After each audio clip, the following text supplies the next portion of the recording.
Welcome in New York. Welcome to another highly anticipated Hudson River Derby week. I didn't think that we would get another one of these this year. Obviously, in the regular season, we very handily took care of the boys across the river in New Jersey on a few occasions in a firework type of way, really in both meetings. That first one at Citi Field where I think it was 1-1 at half and they had scored that like banger of a goal, but then it might have been Baki that came in and he like finally got off the schneid and scored his first goal in however many games it was. And then obviously we have what we wanted to be a bigger red divorce or whatever your favorite slogan is for that 5-1 beating that we gave them at their own house, which at that point it became our house.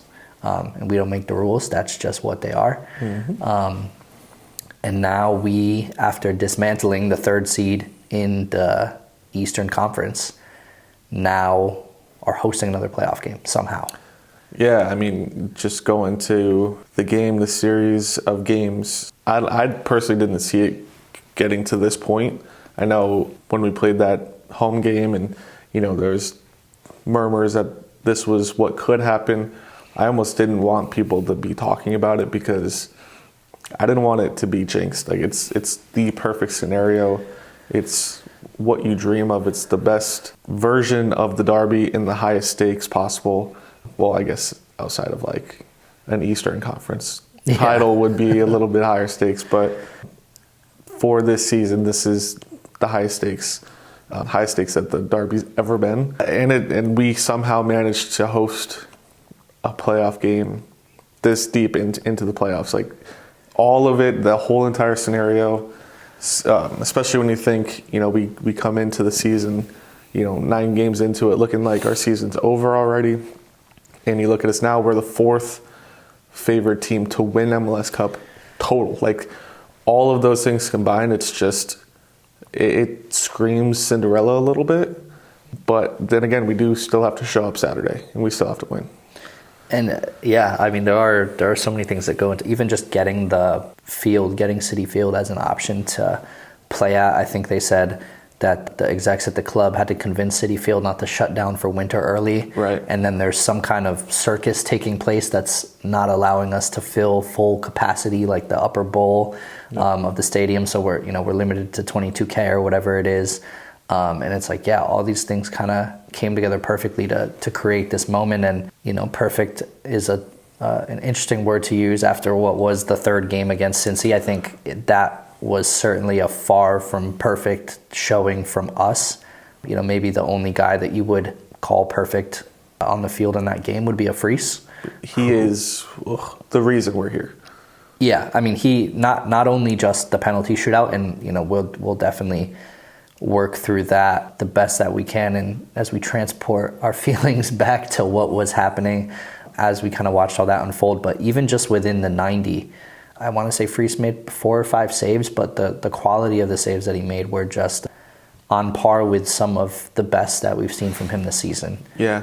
That one comes to mind where Acosta, I think in the first half, plays a ball across to Orellano, and Fries is like already diving to the ground before Orellano even shoots the ball. Yeah.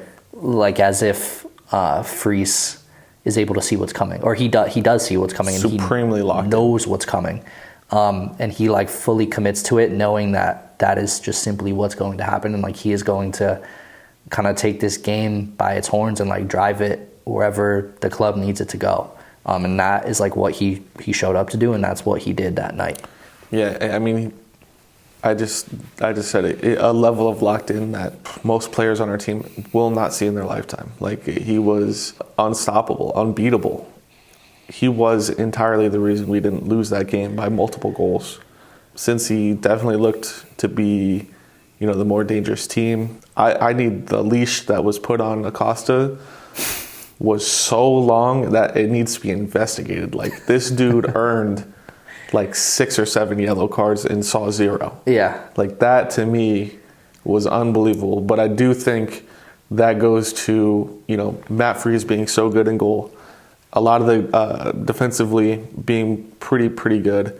All of those things were kind of getting into Acosta's head and leading to him freaking out and kind of being out of character for what we normally see from him.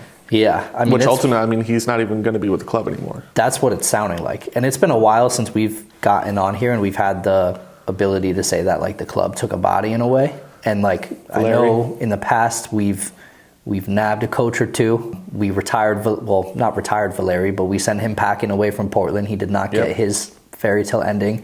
And now, Acosta, I guess I didn't realize. I don't know. I mean, I would definitely be upset also to lose in the playoffs as the 3 seed against the 7th. That's another one.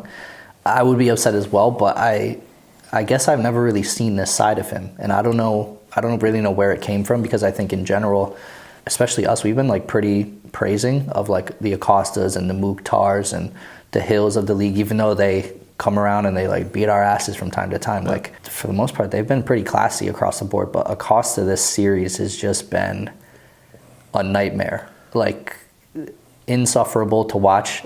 Granted, I am an opposing fan, but like, I can't imagine the Cincinnati fans are too happy with the media kind of circus that he's going on now, talking about, I don't know if I want to be with this club anymore. My boyhood club sounds great. I've always wanted to go back there, and kind of choice words in general across personnel on their own team. Like, it has been, not what you want to see out of your Maxi Morales, your staple piece, your Messi. Like, that is who Acosta is for Cincinnati. Yeah, and it's something that we've dealt with Chanot and Ring, and like, coming out on the other side, you realize that you're actually better off not having those guys in the club, just because, like, Chanot specifically, we've come to find out 3-4 clubs, it might be you, dude. The dominoes are stacking, yeah. You might just be an asshole. Yeah. Well, it was Luxembourg too. I think, obviously there was some kind of disagreement between him and the manager, and now I guess Maxime is no longer going to participate with them internationally. So, and then obviously the Ring situation is a thing in itself, and I think he's now leaving Austin, and a very small select group of fans online are like, what if we got Ring back? Like, he is what directly contributed to the demise of the locker room at one point in our history, so let's just keep him as far away from New York as we can. 100%. Yeah. But yeah, I mean, going back to it, we were able to get into Acosta's mind one way or another, which ultimately leads to the game going to penalties, which was the exact moment that my heart went from like a regular pace to my Apple Watch alerting me, hey, bud, you might want to chill out. You might want to see a doctor. You might want to like relax. And my response wasn't to see a doctor. My response was to take the watch off, because I simply didn't want the notifications anymore. Yeah. Freestanding on his head, that is the obvious, you can point at that and be like, wow, that was amazing.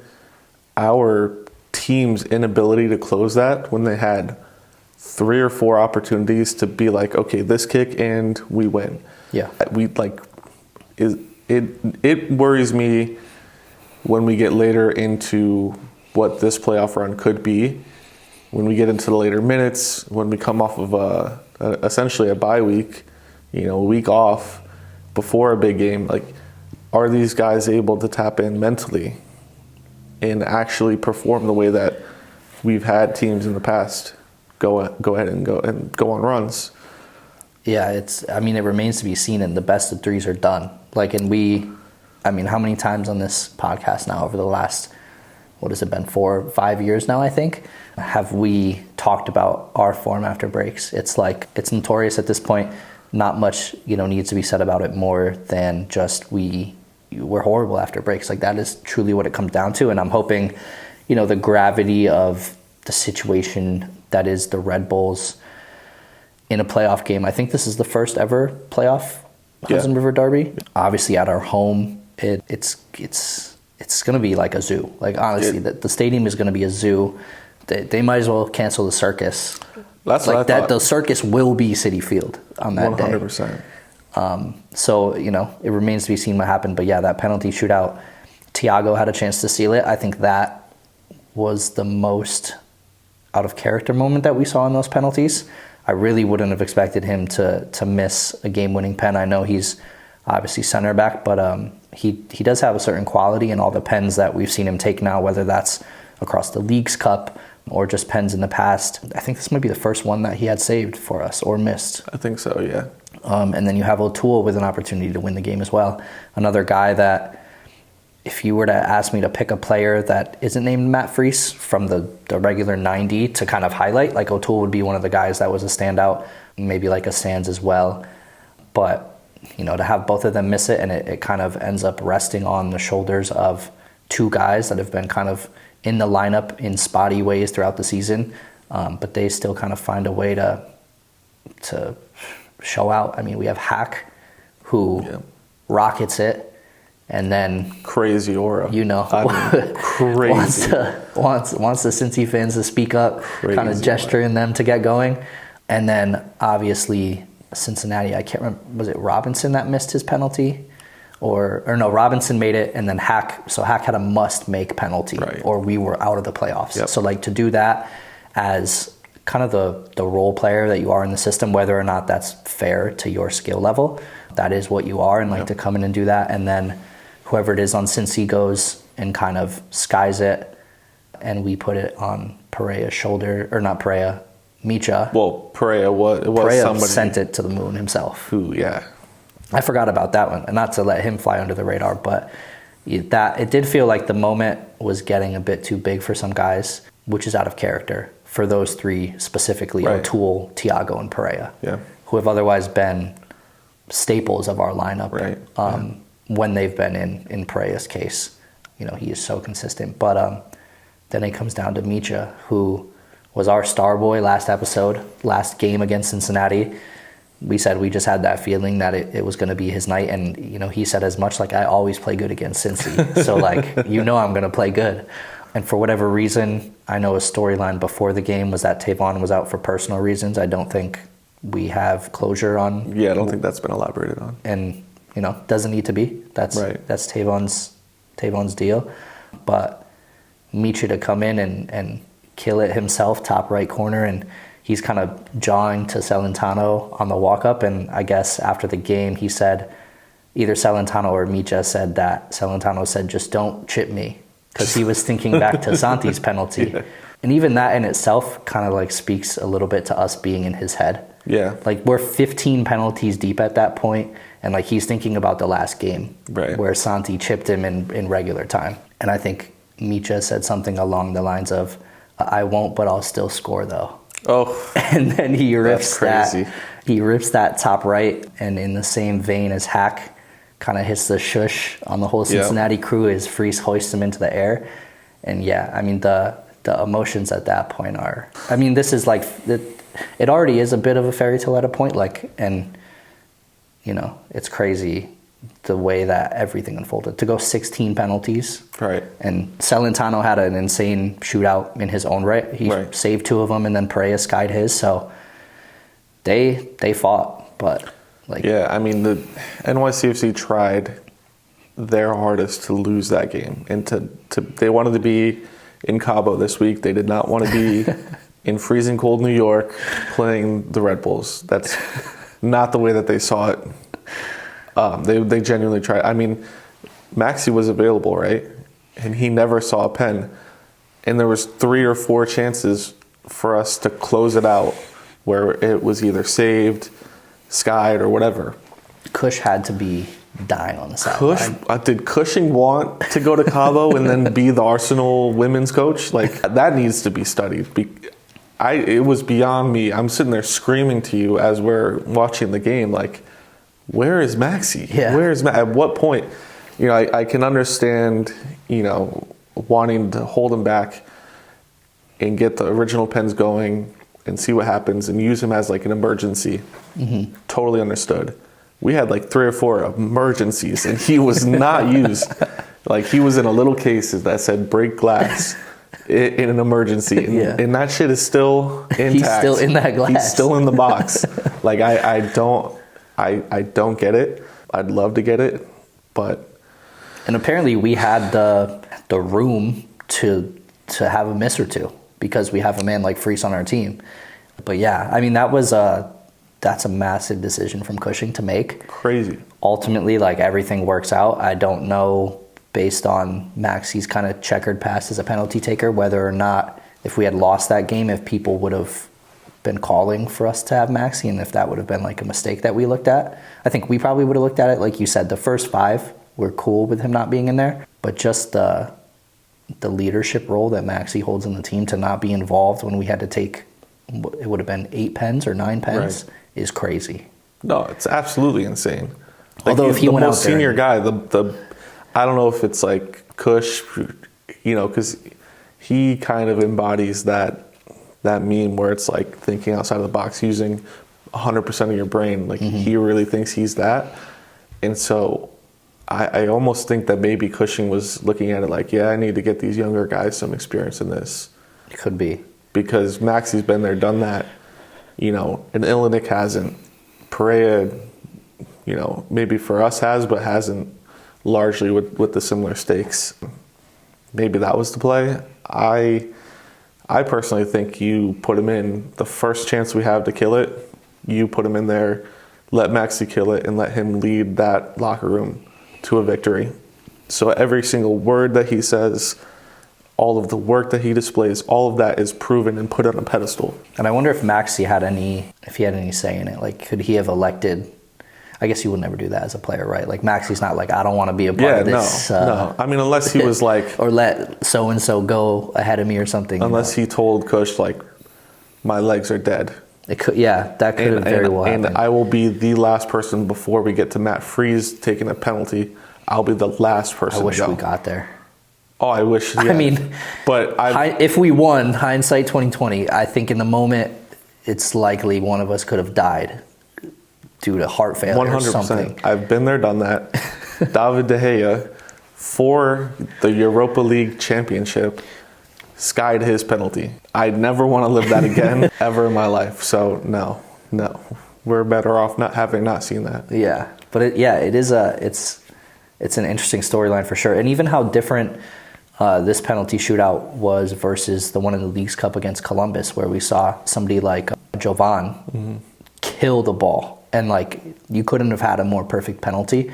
Like how you don't have him potentially get a run, or can you only choose from people that had been on the field? I believe so. Oh, okay. Well, then that adds up. That's why Baki took one ultimately. Right. And he, again, like, for a man that has had trouble scoring this year, perfect penalty by all accounts. No problem striking that ball.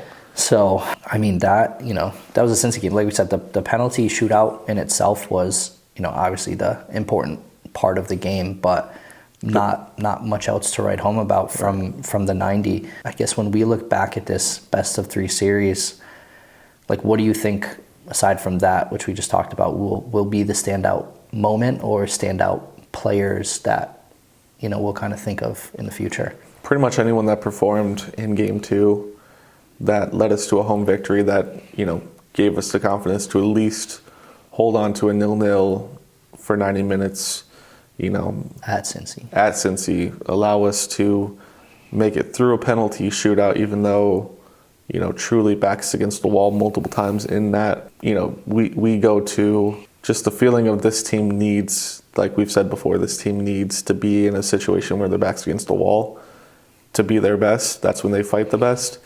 They've been in one and done since Game 2.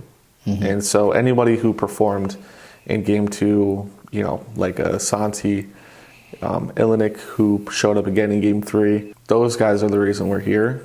I mean, in some cases, literally, Illinick scoring the penalty to get us through. Even like a Sands would be somebody that I would call out. Like, talking about the frustration that we saw from an Acosta, like, that's what 270 minutes of a Sands will do to a motherfucker. 100%. Like, if you have this man 100%. pocketing you for 3 games with the quality that, I mean, James Sands at this point has he eclipsed the performances that we saw in our 2021 run? I mean, he's at the level. Yes. And the reason I say yes is because his defensive line is significantly worse. Maybe, you can argue a better keeper, but Sean Johnson at the time was top 2 in the league. 4 penalties. Yeah, between... so he had a lot more help, world-class wingbacks, something that he doesn't have today, although his wingbacks are playing well at times. the team that he had around him was just so much better at the time that it was easy for him to play well, go invisible. But you look at the score after the game and you're like, holy shit, how did he have such a good performance? Like, I didn't see him. Right. Now he bears the weight of pretty much the whole team. He's all you see. The team really in a large way runs through him, similar to, and I hate even giving the flowers, but like Rodri at Man City, like the team in a large way runs through him silently. And that's what Sands is now. And so I'd say 20 now as opposed to then. That's where I was kind of leaning to. And those games that are the 0-0 draws, which is the latest that we have to go from, are what highlights it. Like that, Sands is all you see in a game like that. Mm-hmm. And kind of the impact that he has on the game. So I think he might be the biggest takeaway. Him and like a Thiago maybe. Yeah. And then kind of the unsung heroes that are Hack stepping in at center back, shaky at times, bull in a China shop at times, but like fully confident, getting the job done, chirping the other team and other team supporters. And then, somebody like an Alenic, who now I guess we have to go into this Red Bulls game with Tavon back. I believe he's starting for Jamaica right now against the USA. Yep. So back to football play. And I think maybe more importantly, with these minutes for Jamaica against the USA, he's not been off for 3 weeks now, right? He's now getting some reps in, getting some ability to build form, or at least, short-term fitness as we get into this Red Bulls game. And Cushing has a few lineup decisions, that being maybe the biggest one. Where do you go? You're at the high end. It's unfortunate whatever happened with Tavon, that ultimately he gets sidelined 2 weeks in a row. One, due to, in my opinion, a soft call, but rules are rules. Hands to face is a red card. Whether there was intention behind it or not, I don't think they really care anymore. So that happens. Then you have the family issue, which hopefully is resolved at this point, and Tavon is in a mental space to be able to play. But all that being said, a spot has been earned for this game. You don't really, in my opinion, it's the same if it were anywhere else on the field. If we had a striker come in and score a hat trick, you're not taking them off. Yep. So you got to ride the hot hand. But that being said, the leash on his performance probably only extends to halftime. Like if Atlantic is playing terrible and he's just not fitting well, you throw Tavon in there as soon as possible. I'd agree, yeah. I mean, I would much rather, if I had to have a sub, if you're needing to break that glass for emergency, I would prefer to be able to bring in a Tavon over an Alenic if the thing is going bad for the other person. So that's one backline question. And then we have Hack, who has become somewhat of a staple in this back four over the last 2.5 or 3 games, whatever it is now. I know Burke came in that first Cincy game, I think, to close it out pretty late, but otherwise it's been the Hack show. And I don't know, I don't think any of us really know what the gravity of the Burke foot situation is. Mm-hmm. Obviously, Cushing's been talking all season about this being a pain management thing, and it's extended. I mean, it's going to be through the end of the season. This is a whole year issue that we've dealt with this now. And does Cushing ride the hot hand with Hack again if Burke is good to do 70, good to do a half? No, in my opinion, you ride Hack. That partnership has given up 2 goals over the span of 3 games to a very, very good team. Granted, that equation does have Matt Freese in there, standing on his head a lot of the time. But if it ain't broke, you don't fix it. Hack is playing well. He's growing in confidence. He gives you that ball-playing center back that we need if we're going to be playing out of the back. He's not as dynamic in the sense that, left-footed ball-playing center back is obviously way better for the way that they want to play. But he's taken the position by the horns. He's played very, very well. There's no reason to disrupt that and to disrupt the chemistry. For somebody who could realistically play 30 minutes and be in too much pain to continue. Now you've disrupted the chemistry for no reason. Mm-hmm. It's much better to have Burke as like a last 30 type of guy than, potentially first 30. Yeah. And Hack has not surprisingly became one of those like vibe guys on the field. Not surprising to us, I would say, because I think we've long been... Well, we scouted it. Very big Hack supporters, not following him, but watching him at Hartford. Mm-hmm. Watching him make his way back to Nycfc. Obviously had the academy days as well, and then I think he kind of like embodies that New York energy too. And like, for sure. I mean, just that clip of him firing up the Cincy crowd is like exactly the type of like asshole energy that you have to bring against a team like the Red Bulls. 100%. Because they don't play good soccer. They don't. And, the fans are a whole other story. But talking about players on the field, like, they don't play good soccer. Yeah. Like, they're looking to just, like, press the shit out of you and kind of bully you into a dispossession or a loose ball or something that they're going to capitalize on. That's what we saw at that City game where this dude ripped a wonder goal from 30, and that was all it could take to score against us. So that's kind of the energy that you need. Obviously, the chippiness and the fighting that happens between these two teams is... something that's inevitable. So you kind of want that guy that's like not going to take shit. He's not going to take shit from fans. He's not going to take shit from the players on the field if he's not taking it from fans.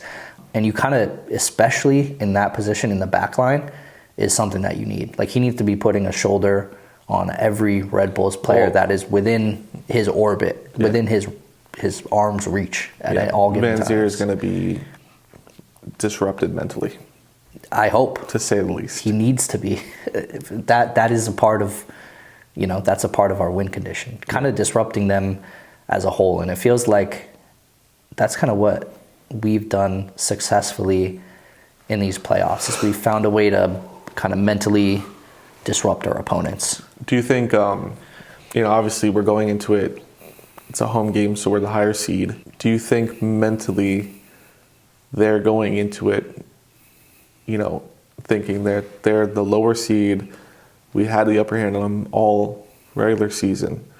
Are they going into this being like, well, realistically, we shouldn't win, so let's give it our all?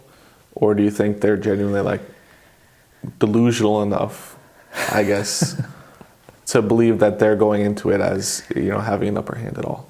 I don't know. I think whichever team, and this is the MLS, so this is textbook, this is like 101 MLS to say, whoever the home team is, I think would feel like they're better. As opposed to something like us hosting Cincy at Citi Field, we still know that Cincy, or we still would think that Cincy is the better team. Like, we would be nervous in the way that we feel like we can lose against Cincy, but like against Red Bulls at home, it would just be a nervous energy because it's a big game, but we still feel like we're going to win. So yeah, I think if they were at home, they'd probably feel like the favorites, and we just happen to be the team at home, so we feel like the favorites. I mean, they kind of handily took care of Columbus, who was higher seed than Cincy, is the defending champs, and have kind of, with Nancy, have made a staple play style that they adopt and have been killers of us throughout the season. Columbus has. So some would say, looking at the results of the playoffs so far, like Red Bulls have been more impressive. Yeah, I in that way. Yeah, but I almost think they're burning too bright too soon. Like, yes, it's a great achievement. They are, not lucky to be here in the way that we are. Like, we are genuinely lucky to be in the position that we are. But the team, that I think if you put the two side by side in any given Sunday type of situation, our team is the one that tends to come out on top in those situations. And so I'm going to back blue, obviously, just because. But if I was an outsider looking in, like, I'd have to back blue with that in mind. You would think, like, if you were to be picking a winner, you would think it would be us. Yeah, I think if you asked a panel of, I don't know, because MLS. Well, they're all former Red Bulls, so they're sipping the tea. But Cushing probably has our boys feeling like underdogs, doesn't he? I would assume. Yeah, I think that's his mentality all the time. Right. Is to be like, we're not supposed to be here. Everyone's written us off. Let's show them. Like, I think that's always kind of been his MO. But yeah, he probably does have them hyped up to be like, if I was him, my speech would be, no one believes in you. No one has believed in you. Everyone thinks that you suck coming off of bye weeks or weeks off or whatever it is. You have one game to prove it. Prove your worth. That's such coaching speech. That is exactly like... We have honed it. We've honed I could be Cushing Cushing. talk. Dude, if I walked in and you give me the English accent, they'd be like, no, this is him. I can't lie. If it was any other team posting, have you seen the whiteboard pictures that we post before the games? If it was any other team, I would be like, you guys think you're Ted Lasso or something. Like, it's like, are you going to go out there and fight? Question mark, or lose? Question mark, or like do question mark, like die? Question mark. Yeah. Which one will you choose? Yeah, it's all like that. So you have honed the Cushing mind. I could be him. If they make like a, let's say we go and win a cup, they make an autobiography about it. I could play him. Just have to. Yeah, we'll continue letting the hair go. Yeah, but yeah, I mean, he probably has us sipping the underdog tea, despite knocking off the third seed in the East, and it's tough. It's tough, just like we did with Cincinnati, to not look past the opponent that you have upcoming, especially when you see the top 3 seeds in the East get knocked out. Yeah, being Cincy at 3rd, Columbus at 2, and Miami at 1. Each kind of in their own heartbreaking fashions. Obviously, the Miami one will be the most talked about and the biggest because of all the stars attached. And talking about star preferential treatment of Acosta earlier, I don't know if you saw Suarez. Did you see how Guzan got shoved into the net? Oh, yeah. And then Suarez came up. Did he egregious thing ever. I thought he flipped the bird right in his... I thought they shoved him into the net and first off, you can't look that uncoordinated. Brad Guzan fumble. I mean, he had no ability to get back on his feet. I think he was selling it, though. I think he was selling it for sure. And then Suarez runs up, and I remember it with him flipping him the bird right in his face. But there could have been anything else. I'm sure there was language equivalent to that being screamed at him. Yeah. Well, Guzan, I'm pretty sure he speaks Spanish as well, so he was definitely aware. He was probably giving it back, I would assume. But I don't know how something like that doesn't warrant not even a yellow. That was violent. That was. Not even to be soft. That was if that was if Tavon's a red. Oh yeah, 100%. And if that was Matt Freese, I already don't mess with a lot of the dudes on Miami just for personal reasons. Suarez is a bum. He'll always be a bum. But if that happened to Matt Freese, I would genuinely be calling for dudes to go to jail. Yeah. You gotta. I mean, if that had happened to Matt, Suarez wouldn't. I would like to believe that Suarez wouldn't have made it to Matt Freese in the net like that, because Thiago or somebody would have put him on his ass. I don't know why, and whatever. Atlanta won. Shout out to them. But I don't know why Suarez wasn't slammed himself off that. If our team did the exact thing, right, and we go on after that point to go on and win, I feel like the characters that we have in that locker room, we're doing a full team celebration in front of the dude that shoved Matt Freese, fully chirping him the entire time. Yeah. But yeah, I don't know how the league isn't suspending a player. There may have been fines or something like that for it. But they're out now. So but it's one of the most egregious things I've seen on a soccer field for sure. Yeah. But Atlanta goes and gets the upset, and now, in a way, at least on the eastern side of the field, our destiny feels a lot more in our own hands than it was, at this time last week. Or, you know what I mean? Well, it's just a lot. It's hard to say easier, because those teams did ultimately beat the teams that we're building up to be these giants. But, you look at it in Atlanta, that's a team that I feel like we can beat. Red Bulls, it's a team I feel that we can beat. And Orlando. They're a seed higher than us. To me, genuinely, Orlando is the scariest of the remaining Eastern teams to me. Just as Muriel is disgusting. He's a disgusting, nasty striker. And I don't want to... I never want to live... What does Boston Gunner say? A sick fuck. Yeah. He is. Muriel is a sick fuck. No, I would agree. Orlando is scary, and they kind of have that vibe to them that I think has long been scary for us. dating back to that MLS is Back tournament where Schlegel's in goal and as a field player saves a penalty for them to move forward against us. So I would agree. There's bad vibes with Orlando. Yeah, I mean, my full opinion is that the MLS Cup champion is going to be from the Eastern Conference this year. That's crazy. I truly feel that. Jesus, that's crazy. When I feel like the West has, I feel like, honestly, if I had to pick a team, I think LA Galaxy is going to win. That's so boring, though. Ricky Puig is... Woody. He is a sicker fuck than Mary Ellis. Yeah. Like, he is a demon. Yeah, he's a different kind of guy on that side. But then they have, LAFC as well. And I don't know who else is in. I think Vancouver and Minnesota, if I had to guess. I mean, I could be saying the complete wrong teams. But I'm sure our $1,000 supercomputer could figure that out. yeah, but regardless, I mean, the thought process there is like it's either going to be LA Galaxy or LAFC going through, I would assume, to the Western Conference, and then one of them kind of making their way to the final. So I don't know if we end up having some kind of Rose Bowl situation. Seattle, Minnesota.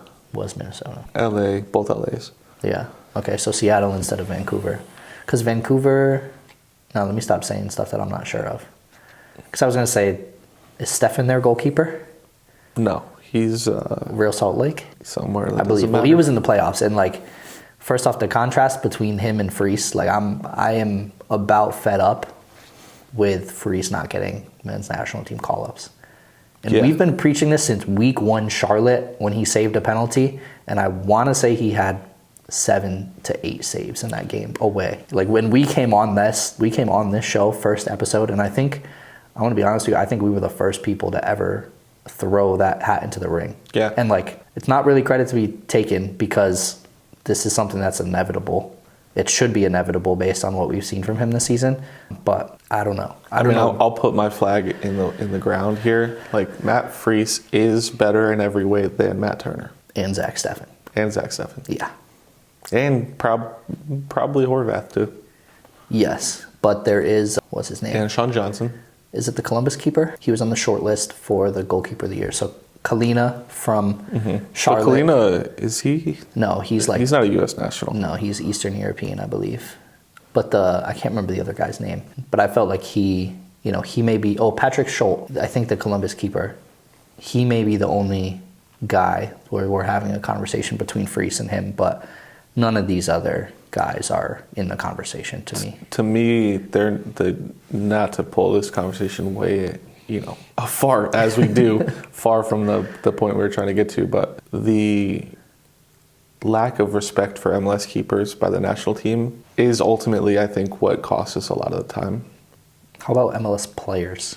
Yeah, in general. Like, if you're not Walker Zimmerman, you're not. There's truly this thought that, like, they need to be in Europe. I'm sorry, but, like, ripping up farmers in Serie A and these other leagues, Bundesliga is just German MLS. Like, it's not impressive to me. If you're playing soccer at a high level every single week professionally, you're good enough, in my opinion, to be looked at by the national team. Keepers specifically, I feel like from the MLS are so much better than the guys that are being pulled from, like a Matt Turner. Mm-hmm. And I kind of always have disliked Matt Turner, not going to lie. There's reasons for it. Those that have been, those that were there for 2021.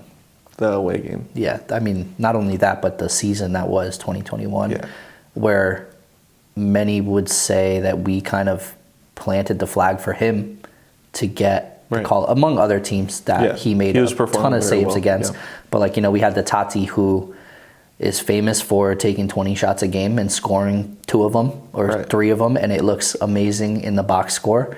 But now you've given Matt Freese, or you've given Turner, like, 18 saves off shitty attempts.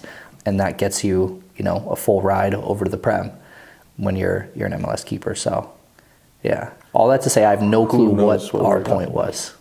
What were we talking about? We should probably wrap the show. Other than the fact, the overarching point is Freese should be a men's national team keeper. Yeah, in the grand scheme, in the conversation, I think we were talking about like favorites for the MLS Cup. I think that's what we. That's. How did we? I don't know how we got there. Yeah, but we. Yeah, But us like, being fourth. I do think that the winner of the MLS Cup is going to be an Eastern Conference That is what you said. team, and Orlando. They have a very good chance, and got to stop letting those dudes in LA win stuff. Yeah, I hope on their side of the bracket that they have El Trafico in the Western Conference Finals. I think that's what it and shapes to be. let them beat each other up. Well, I think didn't that happen in the dude? No, I'm lying. But the dude broke his leg in the MLS Cup like 2 years ago. The keeper. Yeah, Philly against LAFC, and then LAFC put in the backup keeper that was from Philly. Mm-hmm. That Right. Philly gave them. Yep. And that dude, I think he like saved. Did they go to pens or he did something? I think they might have gone to Pens. Yeah, and he saved. He put a staple on the game. Yeah, it's something about I don't know what those Philly keepers are drinking, what water they're drinking in Chester. Well, that's another thing I guess we didn't talk about. But Philly in general, like they pump out talent at a high rate, although not a high enough rate because R.I.P. Jim Curtin, Rip Bozo. I wish we could have that body on our record. That would do. Everything for me. I guess in one way or another, like we kind of did. In a way. Rip Bozo, we're smoking on Jim Curtin pack. Yeah, we definitely, we took a playoff spot from them. Or a seed. Him and his stupid jackets, trying to wear baby blue to our home.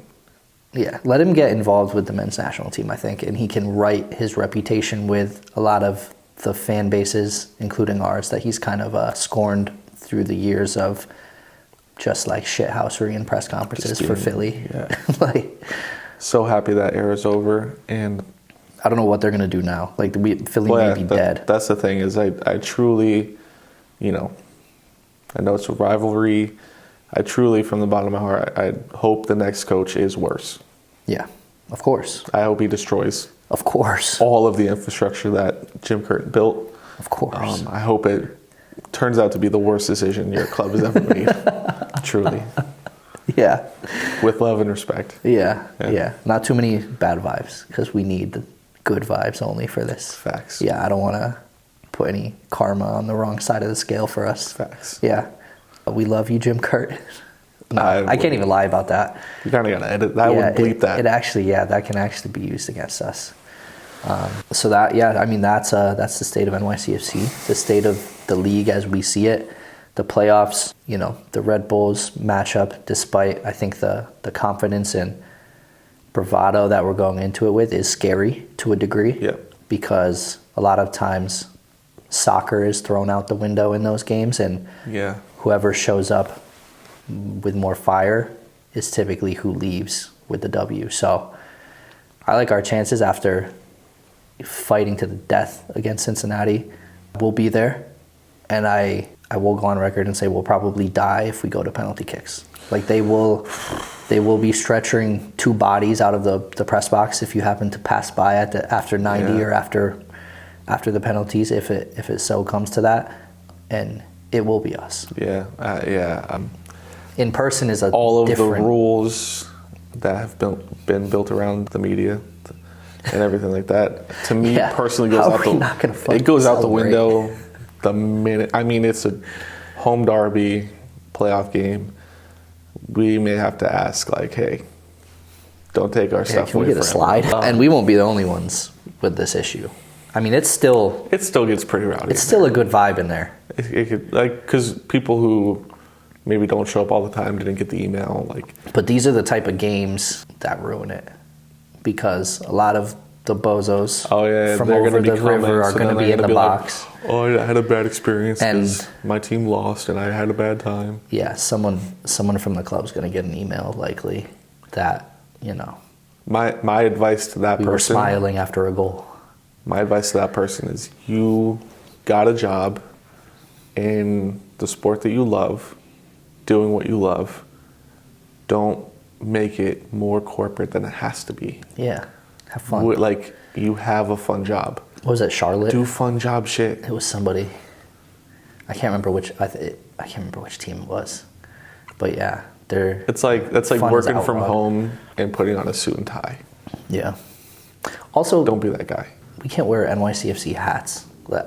We can't wear NYCFC anything, but let's just say hats as a nod to our fandom, and we look very formal and presentable otherwise from the neck down, let's say. But we can have Andrew Wiebe, Tom Bogert, Bradley Wright Phillips, what are all these other guys' names on the MLS network? Just suck the measles off the New York Red Bulls and their club and organization for hours a day. 365 days For a week. 36 regular season weeks. And now, because the Red Bulls have managed to will their way into some wins through the playoffs as well.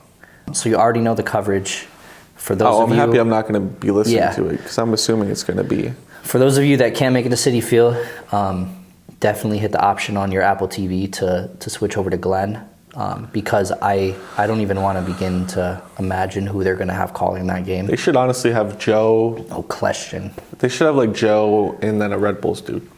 That would be so cool. That would be sick. Yeah. Because then there's going to be, some back and forth, some information from both sides that people wouldn't normally know. Although I fear none of the Red Bulls guys are a match for Joe.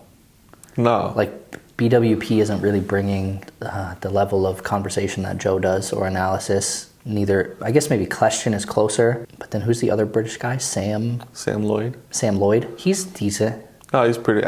He's all right. He's the best of the bunch. Like Sam Lloyd and Joe Tollison would hit. I think Glenn does a great job, but I think even he may agree that if we were going to have like a special local broadcast, that for like a one-off, we do Joe and Ian. He should bring Joe or Ian or both if he has the pull. That's what I'm saying. In for that game. To have like nostalgic throwback vibes like that would be. I'd be sitting there with my phone in the stadium, like we would pump it into listening the press to box. it. Oh, it hit like crack. Yeah. But yeah, I fear we won't get them back until the stadium, but that'll make it all the better. maybe when we have a home, Yeah. we can afford that. Yeah. But yeah, that's episode 1 billion? 146. 146. 146. So yeah, if you're at the game, we'll be there. If you want to come chop it up, talk to us, whatever, we'll be there. You guys can follow us anywhere that you get a podcast. Follow us on Twitter, X, whatever you like to call it. It's where you get to kind of talk with us when we're not in your state. Mm-hmm. It seems like we may have to do some branching out at some point beyond the sphere of X. Yeah. Based on where a lot of the community is congregating. Right. Whether that's on Threads or Blue Sky, we've seen some exceptional Twitter accounts kind of get tossed in the bin, unfortunately, or at least getting less attention than they should. Yeah. And it hurts the heart to see. Yeah. So we may make the migration, but probably not this season.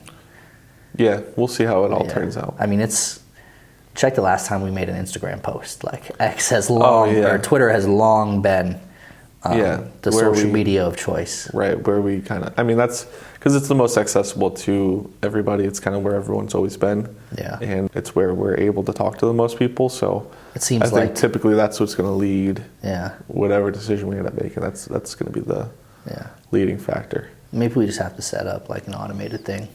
It's like if I tweet, then right. If I tweet here, put algorithm it here. Yep. That would be what good podcasters would do. That would be. We don't do many of those things. Sometimes we just want to vibe. Yeah. Sometimes all we care about is just getting on the mic and chatting. Yeah. But that is the product. That is 146. It is. We're gonna go watch some Monday Night Football. Is Tavon USA done? Yeah, he's getting dumped on. 3-0 at halftime. Hey. 2 goals coming from Pulisic, 1 from Pepe. Tavon has a 2.0 rating. 2.0? I think out of 5, though. Oh, I thought we were talking foot mob ratings. If we were talking foot mob ratings, that would mean he scored like 3 own goals or something. No, he's not playing that bad. He would be at... I'd be interested to see how he is playing, though. I may have to have Monday Night Football in the second half on the other. But yeah, we will see you guys at the game. We'll see you guys after the game. You'll see us probably posted up in the parking lot or maybe somewhere in the stadium recording our immediate thoughts, and maybe we'll try to pull another show that's there at the time to see their thoughts and kind of go from there. But 146, we'll see you guys next week. Peace. Peace.